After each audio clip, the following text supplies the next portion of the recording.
Hey guys and gals, welcome back. Hey, I just wanted to touch base on another subject that I see that pops up quite often, and that is, should I be an owner-operator or drive for a fleet owner, company driver, and I'm talking specifically about van expediting. Now, most of these things apply as well to your big truck or semi-truck. But there's a few differences when it comes to that. But this is specifically talking about van expediting. For one reason is that this is probably the easiest segment of the transportation industry to get into because of startup costs, and you don't need in most cases, you don't have to have a CDL. Now, I've got a Class A CDL. I've driven big trucks and over the road and all of that. But for most of your companies don't require that. I think there's a few that do, but most don't. So anyway, that's what I'm talking about here is van expediting. A lot of people say, well, should I own my own or should I drive for a fleet owner? And in van expediting, typically what folks are talking about when they say drive for a fleet owner, there are several folks out here that own multiple vans. That may be one van that they let somebody else drive. That may be two vans, they drive one and they hire somebody to drive their second van, or could be multiple vans, right? They might have 5 vans. They might have, I don't think most of the time you get into much more than that, or you're talking about a little bit different scenario. Okay, but the nuts and bolts. Which one should I do? Okay, this is all opinion, right? My opinion based on my experience. If you are just starting out in the industry, you haven't done it before, my suggestion, and I think most people's suggestion who have done this type of work, would be find you a fleet owner and drive for them first. I'd say for a year. A couple of reasons for that. One is so that you can learn the industry and learn how to not go broke, right? The other, and probably the most important, is so that you make sure that this is something you want to do before you go out and spend 40 or 50 grand on a van, and just take off, and then 2-3 weeks later realize, oh my, I hate this, this is awful. So drive for a fleet owner first is my number one advice. Then if you discover you like it, right, then you can explore buying your own van. Okay, back to the original subject, which is better. Well, that's relative. Everything's relative, right?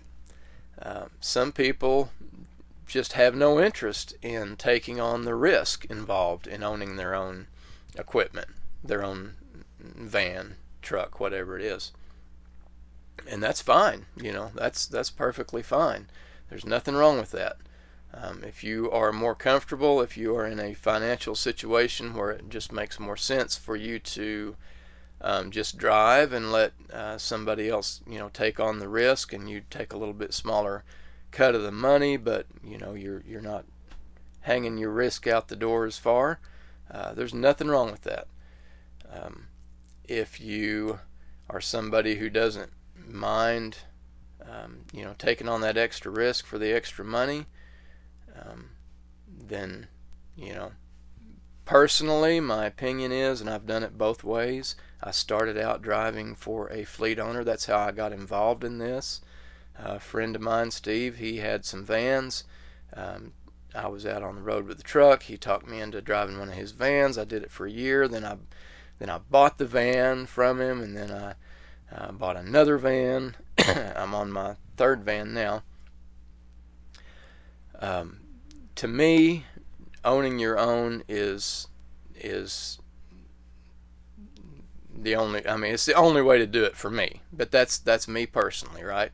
There's a couple of reasons for that. One, obviously, would be the money, the increased revenue. You're getting 100% of the take, right? Now, that being said, you also take on 100% of the expenses.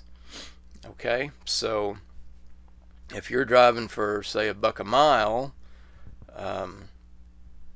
and it costs you, we'll just say 38 cents to drive that van down the road, you're talking about your van expense, your fuel expense, your insurance expense, all of that.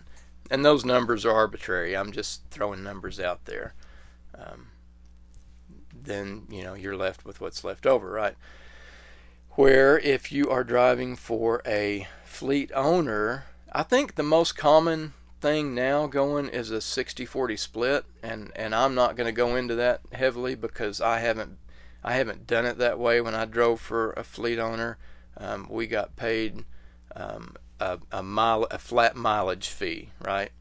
And we got paid so many cents a mile to drive, and he took on all of the expense. Now, I'm not talking about hotels and your living expenses, things like that, but all the van expenses, he took care of the fuel and all the van expenses. So it was just like driving semi for a company over the road, where they just pay you, whatever it is, they pay you 45, 50 cents a mile. So the 60-40 split, there's guys out there that are doing it. I know Alan's doing this with, you can check out his channel, Everything Apex, and he can explain this all in detail. I'm not going into these kind of details. But back to my original point. For me, it is owning your own is what I prefer. Now, the money is one thing, one reason. The main reason for me that I prefer the owning your own is the freedom, right? Because I'm out there if I run when I want to run, and I don't when I don't. If I get a run somewhere and I want to take a few days off, I can do that. I can call in, go out of service, and take a few days. I've got a sister that lives down in Florida. When I get down that way, it's nice if I can stop in and spend a couple days with her. It's the freedom. You don't feel the pressure. If you're driving for a fleet owner, that fleet owner has got a van payment, he's got bills to pay, he's got insurance coming out. And now, granted, this is true with you as an owner, operator as well, but your own expenses. But if you're driving for a fleet owner, he's getting such a small cut, right, of that revenue from that van that you're driving, that he needs to keep that van rolling. If that van's sitting for a couple of weeks at a time, he's losing money. So there's a lot of pressure if you're driving for a fleet owner, as there should be, to keep that van rolling. Where if you are driving your own, your expenses. If your expenses aren't too high, and you can run and stop as kind of as you want to. Keep an eye on your own expense, and you don't have pressure from somebody else, saying, man, you need to get back on the road, Now, everybody's at a different stage in their life, I'm getting a little bit older. I'm in my 50s now, and my wife and I are fortunate, we don't have a lot of bills, and I don't have to hit it as hard as maybe I once did, and I can slow down a little bit. Now, that being said, when I'm running, I'll run hard. If I get a couple of good long runs in a row, 3 long runs in a row, great, I'll run them hard. But when I get ready to take off, I don't have a lot of pressure to jump back out there, right?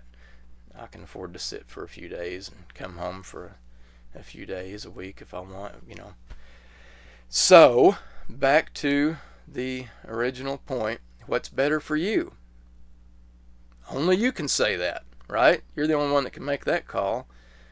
It's going to come down to basically those two things, right? Money. Can you afford to get your own rig, take on the insurance cost, all the expenses involved with it, fuel, van payment, insurance, breakdowns, and maintenance, right? I mean, that's pretty much your biggest cost. Fuel is going to be by and large your biggest. Fuel is going to cost you more than your van payment, by a good stretch. You need to have enough money and be able to manage your money well enough to handle that $4,000 breakdown when it happens. Hopefully it doesn't, but you got to be ready for it. $1,000 repair, count on that happening. That's going to happen. $2,000 repair, that's probably going to happen. But you have to be prepared enough and be able to manage your money well enough that you're not going to go broke when that $4,000 breakdown happens. Because this is transportation. We're driving rigs that have wheels, so they're going to break down. The freedom, though, is really nice. If you choose to just drive for a fleet owner, again, I think you should do that in the beginning anyway. If you haven't done this before, you just take on a lot less risk, right? You're gonna make less money, and you're not gonna have the freedom. It's gonna be more like a job, right? More like driving for a company or something. But you're gonna have a lot less risk involved. So, take all of that with a grain of salt. That's just experience from one guy. There's lots of people out here that have lots of experience that you can listen to. I hope I touched on most of the points here to kind of give you some direction. And hey, I appreciate you guys checking in, and we will talk to you next time. I think next time we may discuss, let's see, what was I was going to discuss next time, expediting versus an 8-to-5 job. Pros, cons, differences. So, we'll see you next time. Thanks. Guys, I realized that I had left out a major point on the money side, being an owner-operator versus driving for a fleet owner or a company, and that is taxes. I don't know how I left that out, because that is a huge difference as well. That's a huge advantage of being an owner-operator, being an independent contractor, because you can write off. There's a couple of ways of doing it, and I'm not going to give you any tax advice here, but there's a couple of ways of doing it. You can write off you can use deductions, right? The cost of your van, your fuel, your maintenance, or you can write off your mileage. The IRS will let you write off a certain amount for your mileage. I think currently I believe it's 53 cents currently, if it hasn't changed. And everybody's going to do that different. If you write off your van expense, you can, and depreciation, that can get you a pretty big deduction early on. Personally, I've always done mileage, because that's just the way that it's worked out better for me. Okay, but again, the tax benefits to being an owner-operator are very significant. That's all I'm going to say. It's very significant. Where if you are driving for a fleet owner, I'm not even sure how all that works. I'm sure it's different depending on which way, if you're doing the 60-40 split, if you're doing, however you guys, between you and your fleet owner, work that out. But anyway, that's something else to take into account is the tax situation. So with that said, I'm back out again.